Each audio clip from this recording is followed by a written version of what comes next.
నమస్తే. తెలంగాణలో పార్లమెంటు ఎన్నికలకు అన్ని పార్టీలు సిద్ధమవుతున్నటువంటి దశలో ముఖ్యంగా చెప్పుకోవాల్సినటువంటి అంశం వరంగల్కు సంబంధించినటువంటి పార్లమెంటు సెగ్మెంట్లో బీఆర్ఎస్ పార్టీ ఎవరికి టికెట్ ఇస్తారన్నటువంటి కొంత ఉత్కంఠమైనటువంటి వాతావరణం కొనసాగుతా ఉంది. ఇప్పటికే వరంగల్లో బీఆర్ఎస్ పార్టీ అభ్యర్థిగా కడియం కావ్యను అఫీషియల్ గా కేసీఆర్ అనౌన్స్మెంట్ చేసినటువంటి సంగతి మనందరికీ తెలుసు. కానీ అనూహ్య పరిణామాల నేపథ్యంలో ఆ పార్టీ సభ్యత్వానికి ఆ పార్టీ నిలబెట్టినటువంటి ఏదైతే అభ్యర్థిగా నిలబెట్టినటువంటి దానికి నాకు ఇంట్రెస్ట్ లేదని చెప్పేసి కడియం కావ్య పెద్ద బాంబు పేల్చినటువంటి విషయం మనందరికీ తెలుసు. కాబట్టి దాంట్లో బీఆర్ఎస్ పార్టీ అభ్యర్థులను ప్రకటించినటువంటి నేపథ్యంలో మొదటిసారిగా నేను పోటీ చేయనని చెప్పేసి బయటకు వచ్చినటువంటి వ్యక్తి కడియం శ్రీహరి యొక్క కూతురు. కాబట్టి అక్కడ ఏ అభ్యర్థిని నిలబెట్టాలన్నటువంటి ఉద్దేశంతో కేసీఆర్ అయితే తర్జన భర్జన పడతా ఉన్నారు. ఒక పక్కన ఇవ్వాలనుకున్నటువంటి మాకు ఇవ్వాలి టికెట్ అని చెప్పేసి ఇద్దరు ముగ్గురు మాజీ ఎమ్మెల్యేలు పట్టుపడ్డప్పటికీ ఎవరిని కూడా కాదని కడియం శ్రీహరి యొక్క ప్రపోజల్ కి కల్వకుంట్ల చంద్రశేఖరరావు ఒప్పుకొని కడియం కావ్యకి తన కూతురికి టికెట్ ఇచ్చేందుకు ఒప్పుకోవడం జరిగింది. దాంతో అక్కడ ఉన్నటువంటి సీనియర్ లీడర్లంతా కూడా బీఆర్ఎస్ పార్టీని వదిలేసి ఒకరేమో బీజేపీ పార్టీ వైపు వెళ్తే ఇంకొకరేమో కాంగ్రెస్ పార్టీకి వైపు వెళ్లాలని చెప్పేసి తాటికొండ రాజయ్య భావించిండు. మరో పక్కన ఆరూరు రమేష్ కూడా అక్కడ టికెట్ ఆశించి ఆయన బీజేపీ పార్టీకి రావడం జరిగింది, టికెట్ ఇవ్వకపోవడం. కానీ ఈ ఇద్దరు దూరం అయిపోయిన తర్వాత లాస్ట్ కు కడియం శ్రీహరి కూడా పార్టీకి దూరం అయిపోయారు. కాబట్టి ఏం చేయాలో కేసీఆర్ కు పాల్పోవట్లేదు, కేసీఆర్ కు అర్థం కావట్లేదు, ఏం చేయాలి, అక్కడ ఏ అభ్యర్థి నిలబెట్టాలన్నటువంటి డైలామాలో ఇప్పటికే ఉన్నాడు. కాబట్టి చివరి నిమిషంలో ఇక కల్వకుంట్ల చంద్రశేఖరరావుకి ఒక పేరు టక్కున గుర్తుకొచ్చినట్టుగా తెలుస్తా ఉంది. దాంట్లో ముఖ్యంగా చెప్పుకోవాల్సింది తాటికొండ రాజన్న పేరు. స్టేషన్ కనుపూర్ మాజీ ఎమ్మెల్యేగా కొనసాగిండు. అంతేకాకుండా తాటికొండ రాజయ్యకి స్టేషన్ కనుపూర్ టికెట్ ని మొన్న జరిగినటువంటి ఎన్నికల్లో కేసీఆర్ ఇవ్వలేదు. అక్కడ ఆయనను కాదని చెప్పేసి తాటికొండ రాజయ్యను కాదని అక్కడ కడియం శ్రీహరికి ఇవ్వడం జరిగింది. కడియం శ్రీహరి అక్కడ గెలవడం జరిగింది. బీఆర్ఎస్ పార్టీ నుంచి పోటీ చేసి ఆయన ఎమ్మెల్యేగా గెలవడం జరిగింది. దాంతో ఆయనకు ఒక నామినేటెడ్ పదవి రాజయ్యకి ఇవ్వడం జరిగింది. దాని తర్వాత కాంగ్రెస్ పార్టీ తెలంగాణలో అధికారంలోకి వచ్చిన తర్వాత ఆ నామినేటెడ్ పోస్ట్ కూడా ఊడిపోయినటువంటి దశలో ఆయన తాటికొండ రాజయ్య కాంగ్రెస్ పార్టీ వైపు వెళ్తానని చెప్పేసి ఆయన భావించడం జరిగింది. 3-4 సార్లు సంప్రదింపులు కూడా చేయడం జరిగింది. కానీ ఆ స్టేషన్ కనుపూర్లో ఒక వ్యతిరేక నినాదాలు స్టేషన్ కనుపూర్లో ఒకవేళ కనుక తాటికొండ రాజయ్యను కనుక పార్టీలోకి ఆహ్వానించినట్టయితే సీనియర్ నేతలంతా కూడా కాంగ్రెస్ పార్టీని వదిలేసి మేము బయటకు వెళ్తామని చెప్పేసి గట్టిగా అక్కడ రేవంత్ రెడ్డి కానీ ఏఐసిసికి సంబంధించినటువంటి వాళ్ళకు కూడా హెచ్చరించడంతో కొంత ఇక్కడ ఉన్నటువంటి పిసిసి వెనక్కి తగ్గడం జరిగింది. తాటికొండ రాజయ్యను పార్టీలోకి ఆహ్వానించలేదు, అది అట్లా సస్పెండ్ లో పెట్టడం జరిగింది. మరొక పక్కన బీఆర్ఎస్ పార్టీకి రాజీనామా లేఖను కూడా ఆయన పంపించినటువంటి పరిస్థితి తాటికొండ రాజయ్య. మరి అది కూడా ఆమోదించలేదన్నట్టుగా తెలుస్తా ఉంది. చివరి నిమిషంలో కల్వకుంట్ల చంద్రశేఖరరావు ఒక అడుగు ముందుకేసి ఆయనకు ఫామ్ హౌస్ నుంచి ఒక పిలుపు వచ్చినట్టుగా తెలుస్తా ఉంది. తాటికొండ రాజన్న నువ్వు రా, నీకు ఇప్పుడు పార్లమెంట్ ఎన్నికల్లో వరంగల్ నుంచి బరిలోకి దింపుతావు, నువ్వైతేనే సరైనటువంటి అభ్యర్థి అని చెప్పేసి ఆయనకు పిలుపు వచ్చినట్టుగా తెలుస్తా ఉంది. అంతేకాకుండా ఆయన సంబంధించినటువంటి ఏదైతే తాటికొండ రాజయ్యని వరంగల్ బరిలో దింపినట్టయితుంటే మాదిగ సామాజిక వర్గానికి సంబంధించినటువంటి ఓట్లు కలిసి వస్తాయి అన్నటువంటి ఒక ఆశాభావాన్ని వ్యక్తం చేస్తా ఉన్నాడు అక్కడ ఉన్నటువంటి కల్వకుంట్ల చంద్రశేఖరరావు. చూద్దాం, మరి దానిపైన ఒకసారి మాట్లాడేటువంటి ప్రయత్నం కూడా చేద్దాం. ఆయన ఏమంటాడు, ఆయన మాటల్లో ఒకసారి వినేటువంటి ప్రయత్నం అయితే చేద్దాం.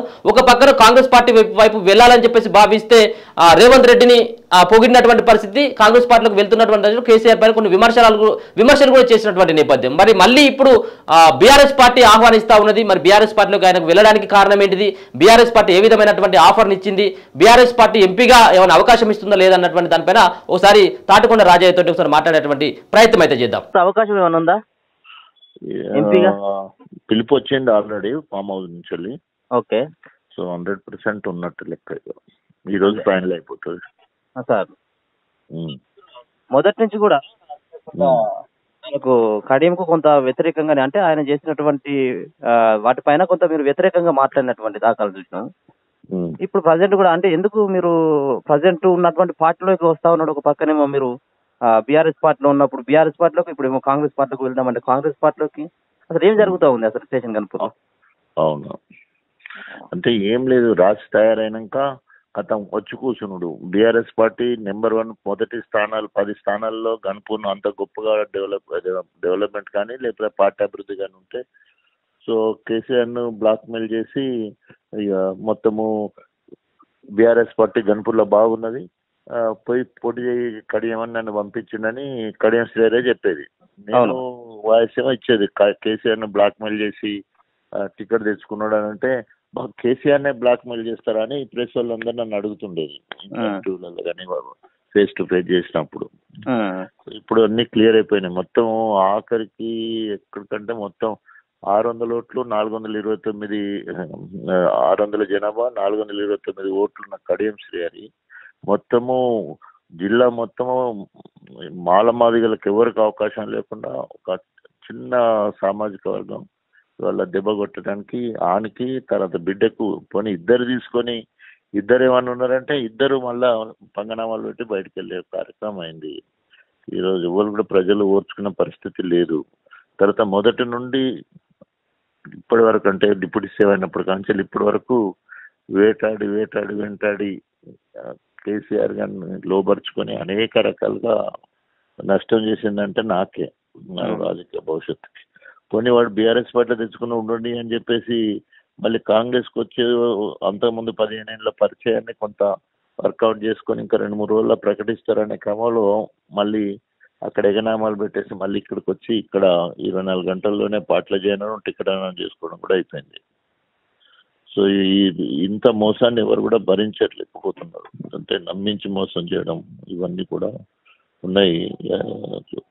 మాదిగలందరూ ఈవెన్ మాల వాళ్ళకి అవకాశం రాలే, మాదిగ వాళ్ళకి అవకాశం రాలే, మొత్తము ఆయనకి వచ్చినట్టు అయిపోయింది పరిస్థితి. ఇప్పుడు కాంగ్రెస్ పార్టీలో చేరడాన్ని ఏ విధంగా చూస్తారు సార్? ఇప్పుడు కడియం శ్రీహరి కాంగ్రెస్ పార్టీలో దేనికోసం చేయాలని భావిస్తున్నారు? అవకాశవాదం అంతే, అవకాశవాద రాజకీయం, అధికారంలో ఉండాలనే అధికార దాహం, ప్రతిపక్షంలో ఉండి ఏం చేయలేమనే గత 10 ఏళ్ల నుంచి వెళ్ళి అనేక రకాలుగా ప్రభుత్వ కార్యక్రమాలు చేసినాం, గొప్పగా ఉన్నాయి. విశ్వాసంగా ఉండాల్సిన పరిస్థితి అంటే అందరికీ ఎరుకున్నదే. ఇక్కడ ఎంపీ అయ్యిండు, ఇక్కడ డిప్యూటీ సీఎం అయ్యిండు, 2 సార్లు ఎమ్మెల్సీ అయ్యిండు, ఎమ్మెల్సీ ఉండంగానే మళ్ళీ ఎమ్మెల్యే అయ్యిండు. ఇంతకంటే ఇంకా వేరే ఏం కావాలి? ఎమ్మెల్యే, ఎమ్మెల్సీ, ఎంపీనే కదా, 3 అయ్యిండు. సీఎం తర్వాత నెక్స్ట్ పోస్ట్ డిప్యూటీ సీఎం కూడా అయ్యిండు. ఆయనకి ఏం తక్కువైంది? టీఆర్ఎస్లో ఇక్కడ ఏం తక్కువైందని పోలే. అక్కడ పోతే మళ్ళీ ఏదో అధికార పార్టీలో ఉంటే మంత్రి పదవి వస్తుందనో ఇంకేదో ఆశపడి పోవడం జరిగిందని క్లియర్గా తెలుస్తున్నది కదా. అధికార దాహము, నమ్మించి మోసం చేయడం. ఆనాడు ఎన్టీ రామారావుకు మోసం చేసి చంద్రబాబుతో కలిసిండు, చంద్రబాబుతో మోసం చేసి కేసీఆర్తో కలిసిండు, ఇలా కేసీఆర్కు వెన్నుపోటు కొట్టేసి రేవంత్ రెడ్డిని కలిసిండు. అంటే ఇప్పుడు మీరు ఓన్లీ అధికార దాహమే, వేరే ఏం లేదు. సో అంతకంటే వేరే ఉంటుంది చెప్పు. అధికార పార్టీలో ఉండాలి, అనుభవించాలి.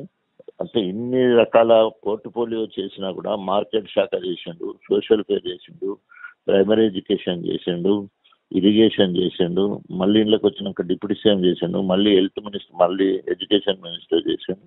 ఆయన ఏం తక్కువ అయింది? మొత్తము దళితులకు సంబంధించిన మొత్తం వాటాను మొత్తం కూడా ఆయనే కబలించేసిండు.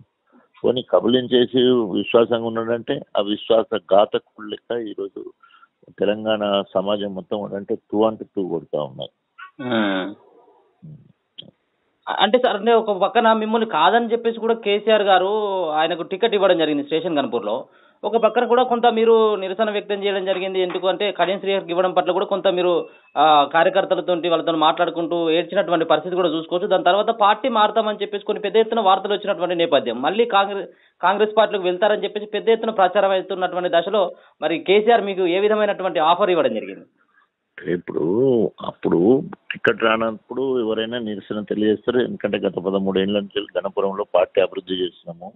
సో రాశి తయారు చేసినాక కేసీఆర్కి ఇచ్చుడు ఎక్కడైనా నిరసనలు కుల సంఘాల ద్వారా, ప్రజల ద్వారా, తెలంగాణ ఉద్యమకారుల ద్వారా వచ్చిన మాట వాస్తవం. కానీ కేసీఆర్ పిలిచి మాట్లాడిన తర్వాత అవుట్ రైట్ గా మళ్ళీ పార్టీకి విధేయుడిగా పనిచేయడం వల్లనే జనగాం ఇన్ఛార్జ్గా ఉండి జనగాం ఎమ్మెల్యే గెలిపించాను.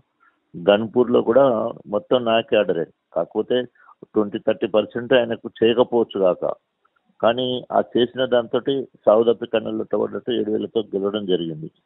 సో ఈ 2 కూడా అవిభక్త వరంగల్ జిల్లాలో ఈ 2 నా ఖాతాలోనే పడ్డాయి. అంటే నేను how sincere I did work for TRS party అనేది. సో అటు తర్వాత ఏమైంది, ఇద్దరు గెలిపించినాక కూడా అధిష్టానం నుంచి కానీ ఈ గెలిచిన 2 వ్యక్తుల నుంచి కానీ సహకారం అందకపోవడం, వాళ్ళే ప్రోగ్రామ్ చేసుకోవడం, అట్లా అవడం వల్ల కనీసం అప్రిసియేషన్ లేదు. బాగా పనిచేసావని అప్రిసియేషన్ కూడా లేదు అనే ఉద్దేశంతో మానసిక బాధకు ఆందోళన గురై రాజీనామా చేయడం జరిగింది. ఓన్లీ రాజీనామా చేశాను, వాళ్ళు ఆమోదించలేదు. తర్వాత డెఫినెట్గా ఒకరు రాజీనామా చేసిన తర్వాత చేసిన తర్వాత అయిపోయిన తర్వాత ఏమైపోయింది? సో నాకు అంతకుముందే 15 ఏళ్ళు కాంగ్రెస్ పార్టీతో అనుబంధం ఉంది, 15 ఏళ్ళు పనిచేసిన కాబట్టి. సో అనేక మంది ఒకసారి రాజీనామా చేసి ఉట్టిగానే ఉన్న ఉద్దేశం ఏంటంటే, సో ప్రజాస్వామ్యంలో ఎవరు ఏ పార్టీకి ఎప్పుడైనా పోయే అవకాశం ఉంటుంది, చూద్దాం ఎలాంటి ఆఫర్ వస్తుందో అనే ఆలోచనతో ఉన్నాం. అందరిని కలిసిన మాట వాస్తవం, అందులో తప్పేం లేదు. కానీ అక్కడ కాంగ్రెస్ లో కూడా మొత్తం తయారు చేసిన తర్వాత, రాజు తయారు చేసుకున్నాక గత మళ్ళీ అక్కడి నుంచి వెళ్ళి దెబ్బ పడుతుంది అనే ఉద్దేశంతో ఇక్కడ ఎమ్మెల్యే ప్లస్ బీఆర్ఎస్ పార్టీలో ఎంపీ టికెట్ అనౌన్స్ చేసినాక నేను కాంగ్రెస్కి పోయేది ఉంటే నాకు మంచి ఆఫర్ ఉంటుందని చెప్పేసి డీల్ మాట్లాడుకొని ఈరోజు నేను Congress TRS party MP ticket ఇచ్చినా కూడా ఎమ్మెల్యే ఉన్నా నేను పోతున్నానని చెప్పేసి పోయి అక్కడ కూడా మనకు మొండికేయించే పరిస్థితి జరిగింది. సో ఆ క్రమంలోనే ఆయన పోయినాక ఇప్పుడు ఏమైంది, ఫస్ట్ విక్టిమ్ నేను, నా తర్వాత అరూర్ రమేష్, తర్వాత దయాకర్, అందరం కూడా మాదిగ సామాజిక వర్గానికి సంబంధించిన వరంగల్ అంతా కూడా ఏమి లేక నిర్వీర్యమయ్యే పరిస్థితులలో తప్పకుండా పార్టీ బీఆర్ఎస్ పార్టీ మనం గత 10 ఏళ్ళు అందులో ఉండి పనిచేసినాం, తెలంగాణ కోసం రాజీనామా చేసినాం, తెలంగాణ ఉద్యమంలో తెలంగాణ మొత్తం తిరిగినాం, తర్వాత దండోరా ఉద్యమంలో మనం ఉన్నాం, తర్వాత అనేక రకాలుగా ఉన్నాం. కాబట్టి అధిష్టానం నుండి పిలుపు వచ్చింది నాకు, ఏది బీఆర్ఎస్ పార్టీ నుంచి వెళ్ళి, సో నీ రాజీనామాను ఆమోదించలేదు, సో తప్పకుండా నువ్వు ఉండాలి అని చెప్పేసి, మళ్ళీ రావాలి అని చెప్పేసి, మీకు ఫామ్ హౌస్ నుంచి వెళ్ళి ఫోన్ వస్తుంది, సార్ దగ్గర నుంచి వెళ్ళి ఫోన్ వస్తుందని చెప్పి 3-4 రోజులు 5 రోజులు అవుతుంది. సో ఈరోజు అక్కడి నుంచి వెళ్ళి ఇన్ఫర్మేషన్ వచ్చింది, ఈరోజు కేసీఆర్ దగ్గరికి పోయి మాట్లాడేటానికి అవకాశం ఉంటుంది. సో 99% ఇంతవరకు జరిగిన చర్చల్లో తప్పకుండా వరంగల్ ఎంపీ టికెట్ ఇస్తాము, పోటీ చేయాలనేది అయితే ఉన్నది నాకున్న ఇన్ఫర్మేషన్. అంటే ఇంతవరకు అయితే కేసీఆర్ మీరు ఏదైతే రాజీనామా చేసిన కానీ నుంచి ఇప్పటి వరకు ఏమన్నా మాట్లాడిందా సార్ ఏమన్నా మీతో? అంటే ఇప్పుడు సారు డైరెక్ట్ మాట్లాడడం ఉండదు, దూతలతోనే మాట్లాడించడం అట్లా జరుగుతుంది. ఇప్పుడు ఈ రోజు డైరెక్ట్ మాట్లాడడం జరుగుతుంది. ఓకే, ఈ రోజు ఇక కన్ఫర్మ్ అయ్యేటువంటి అవకాశం ఖచ్చితంగా కనబడుతుందా, మీకు నమ్మకం ఉందా? అవును, కనబడుతుంది తప్పకుండా. ఎందుకంటే 7 నియోజకవర్గాల నుంచి వెళ్ళి అందరూ కంటెస్టెడ్ ఎమ్మెల్యేలు కావచ్చు, తర్వాత కింద ఉన్న ఎంపీపీలు జడ్పీటీస్ కావచ్చు, ముఖ్య నాయకులు కావచ్చు, తెలంగాణ ఉద్యమకారులు కావచ్చు, 80 to 90% రాజన్న అభ్యర్థిగా కావాలని కోరుకుంటున్నారు. మనం సోషల్ మీడియాలో చూస్తున్నాం, సర్వే రిపోర్ట్లలో చూస్తున్నాం, అనేక రకాలుగా చూస్తున్నాం. సో నేను కూడా కంటెస్టింగ్ పాలిటిక్స్లో ఉండాలనుకుంటున్నాను. ఎందుకంటే నిజం చెప్పాలంటే బీజేపీ కేంద్రంలో అధికారం ఉన్నది అరూర్ రమేష్, ఇటు రాష్ట్రంలో అధికారం ఉన్నది కాంగ్రెస్, ఇటు కడియం స్టేట్, వాళ్ళని ధీటుగా ఎదుర్కోవాలంటే మరి ఎంతో ప్రజా సంబంధాలు ఉన్న మనవళ్ళ నాయకులని అధిష్టానం గుర్తించింది. నేను కూడా ప్రత్యక్ష రాజకీయాల్లో ఉండాలనుకుంటున్నాను కాబట్టి తప్పకుండా ఎంపీగా పోటీ చేస్తాను. Okay sir, okay, thank you. Okay. BRS party అవకాశం ఇస్తుంది. మొన్న జరిగినటువంటి అసెంబ్లీ ఎన్నికల్లో తనకు సంబంధించినటువంటి గణపూర్ టికెట్ ని నన్ను కాదని చెప్పేసి కడియం శ్రీహరికి ఇవ్వడం పట్ల నేను కొంత నిజంగా కూడా నారాజు అయినటువంటి మాట వాస్తవమే. కానీ మరి ఎట్టి పరిస్థితుల్లో ఎవరో ఒకరు బరిలో ఉండాలి, అధిష్టానం ఇచ్చినటువంటి ఆదేశాల మేరకు పనిచేయాలి కాబట్టి ఖచ్చితంగా నేను ఆ రోజు ఒప్పుకోవడం జరిగింది అన్నటువంటి వ్యాఖ్యలు కూడా తను చేయడం జరిగింది. మళ్ళీ ఒకసారి ఈయన చేసినటువంటి రాజీనామాని బీఆర్ఎస్ పార్టీ ఆమోదించలేదు. మరో పక్కన బీఆర్ఎస్ పార్టీలో ఉండాలి, ఇప్పుడు ఉన్నటువంటి పార్లమెంట్ ఎన్నికల్లో ఖచ్చితంగా మీరే పోటీ చేయాలని చెప్పేసి ఇప్పటికే ఫామ్ హౌస్ నుంచి ఒక పిలుపు వచ్చినట్టుగా రాజయ్య చెప్తా ఉన్నాడు. ఏదేమైనప్పటికీ కూడా ఒక పక్కన వరంగల్ రాజకీయాలు మాత్రం కొంత రసవత్తంగా మారుతా ఉన్నటువంటి పరిస్థితి చూసుకోవచ్చు. మరి ఇప్పుడున్నటువంటి నేపథ్యంలో ఒక పక్కన మాదిగ సామాజిక వర్గానికి కాంగ్రెస్ పార్టీ అన్యాయం చేస్తుందని చెప్పేసి ఒక పక్కన నిరసనలు వ్యక్తమవుతా ఉన్నాయి వరంగల్ జిల్లా వ్యాప్తంగా. ఇంకొక పక్కన అదే మాదిగ సామాజిక వర్గం నుంచి ఆరూరు రమేష్ ని బీజేపీ పార్టీ అభ్యర్థిగా నిలబెట్టింది. బీఆర్ఎస్ పార్టీ సైతం ఇప్పుడు ఒక మాదిగ సామాజిక వర్గానికి చెందినటువంటి మాజీ డిప్యూటీ ఉప ముఖ్యమంత్రిగా పనిచేసినటువంటి తాటికొండ రాజయ్యకి టికెట్ ఇవ్వాలని చెప్పేసి అయితే బీఆర్ఎస్ పార్టీ భావిస్తా ఉంది. అయితే ఇదంతా కూడా ఒక ఏదైతే గతంలో బీఆర్ఎస్ పార్టీ నుంచి టికెట్ ఇద్దరు కూడా ఆశించడం జరిగింది. ఒక పక్కన ఆరూరు రమేష్ బీఆర్ఎస్ పార్టీలోనే టికెట్ ఆశించడం జరిగింది, మరో పక్కన బీఆర్ఎస్ పార్టీ నుంచి తాటికొండ రాజయ్య సైతం కూడా టికెట్ ఆశించడం జరిగింది. కానీ వీళ్ళిద్దరిని కాదని అనూహ్యంగా కడియం శ్రీహరి కూతురికి కడియం కావ్యకు టికెట్ ని కేసీఆర్ అనౌన్స్మెంట్ చేయడం జరిగింది. మరి ఉన్నట్టుగా ఉండి ఒక గుదిబండగా ఒక పక్కన కేసీఆర్ కానీ బీఆర్ఎస్ పార్టీకి కానీ ఒక దిమ్మ తిరిగేటువంటి షాక్ ఇచ్చినట్టుగా కడియం శ్రీహరి కానీ కడియం శ్రీహరి కూతురు కానీ దిమ్మ తిరిగే షాక్ కేసీఆర్కి ఇవ్వడం జరిగింది. నేను ఎట్టి పరిస్థితుల్లో పార్టీ నుంచి పోటీ చేయను, మీ పార్టీలో సహకరించేటువంటి వ్యక్తులు ఎవరు లేరు, మీ పార్టీలో ఉన్నటువంటి సైక్యత లేకపోవడం వల్ల, అంతేకాకుండా బీఆర్ఎస్ పార్టీ చేస్తున్నటువంటి విధి విధానాలపైన ప్రజల్లో అసంతృప్తి ఉంది కాబట్టి నేను పోటీ చేయనన్నటువంటి ఒక భావనకి రావడం జరిగింది. అందుకోసం అని చెప్పేసి మీరు అభ్యర్థిగా నన్ను ప్రకటించినందుకు ధన్యవాదాలు, కానీ నేను పోటీ చేసేటువంటి పరిస్థితులు నేను లేను, మీ పార్టీకో దండం మీకో దండం అని చెప్పేసి కడియం కావ్య ఆ పార్టీకి పూర్తి స్థాయిలో రాజీనామా చేయడంతో పాటు ఆమె అభ్యర్థిత్వాన్ని కూడా రద్దు చేయాలని చెప్పేసి కేసీఆర్కి విజ్ఞప్తి చేసింది. కాబట్టి ఇప్పుడు ఉన్నటువంటి పార్లమెంటు ఎన్నికల్లో 17 సీట్లు ఉన్నటువంటి తరుణంలో తెలంగాణలో 16 మంది అభ్యర్థులను కూడా ప్రకటించడం జరిగింది కేసీఆర్. మొత్తానికి 17 ప్రకటించినప్పుడు కూడా వరంగల్ ఒకటి సీటు పెండింగ్ లో ఉంది. ఆ వరంగల్ సీటు పైన మరి ఇక్కడ ఉన్నటువంటి కేయు విద్యార్థులు చాలా అక్కడ విద్యార్థి సంబంధించినటువంటి విభాగానికి కొంతమంది అక్కడ జొరిక రమేష్ పేరు వినపడడం జరిగింది. దాని తర్వాత ఇప్పుడు తాటికొండ రాజయ్య గతంలో ఉప ముఖ్యమంత్రిగా పనిచేసిండు, అంతేకాకుండా 3-4 సార్లు ఆయన ఎమ్మెల్యేగా పనిచేసినటువంటి వ్యక్తి కాబట్టి ఆయననే పార్టీలోకి ఆహ్వానించి ఆయనకి టికెట్ ఇచ్చినట్టు అయిందంటే మాదిగ సామాజిక వర్గానికి సంబంధించినటువంటి ఓట్లు కలిసి వస్తాయి అన్నటువంటి ఒక ఉద్దేశంతో కేసీఆర్ చాకచక్యంగా మళ్ళీ ఒకసారి తాటికొండ రాజయ్యని అయితే నిలబెట్టడం జరుగుతా ఉంది. తాటికొండ రాజయ్యకి 100% టికెట్ కూడా కన్ఫర్మ్ అయ్యేటువంటి అవకాశం ఉంటుంది. అది ఈ రోజు ఖచ్చితంగా సాయంత్రం వరకు ఇక్కడ ఉన్నటువంటి తాటికొండ రాజయ్య పేరు అఫీషియల్ గా కేసీఆర్ అనౌన్స్మెంట్ చేసేటువంటి అవకాశం అయితే కనబడతా ఉంది. చూస్తూనే ఉండండి మన తొలి వెలుగు.